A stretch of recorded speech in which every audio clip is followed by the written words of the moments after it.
জিনিস তোমাদের সঙ্গে শেয়ার করবো, সেটা হচ্ছে কি আমার যখন বিয়ে হয়ে গেছিলো প্রথম জন্মদিনে সোমনাথ আমাকে একটা পায়ের তোড়া গিফট করেছিল।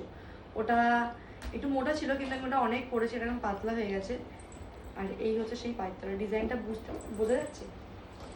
হ্যাঁ হ্যাঁ, এবং চেন চেন মতন অনেকটা চেন, অনেক কটা চেন কেটে গেছে এর মধ্যে থেকে, এটা আরো মোটা ছিল, অনেক ইউজ করেছি এটা।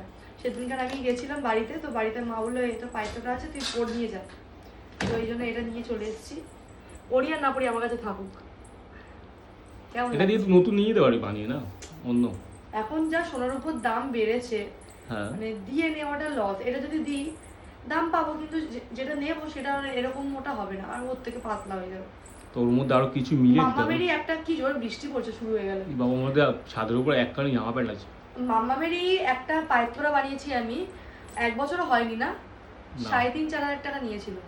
এরকম কিছু হবে। 1 বছর হয়নি কি, মানে 8 বছর জন্মদিনের মতো জন্য করেছিলাম, এরকমই কিছু একটা হবে।